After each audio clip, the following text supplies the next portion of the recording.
Hazrat Kharija bin Zayd bin Sabit has reported from Ala radiyallahu anha, a woman amongst their women and who took an oath of allegiance to Allah's Apostle sallallahu alaihi wasallam, said, Hazrat Usman bin Mazun through lot was entrusted to us for residence.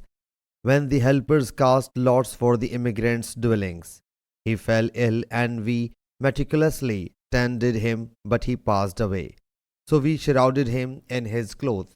Allah's Apostle sallallahu alaihi wasallam then came to us. So I said, O Abu Saib, Allah Jalla Jalaluhu has showered his blessings on you. I testify that Allah Jalla Jalaluhu has conferred grandeur upon you.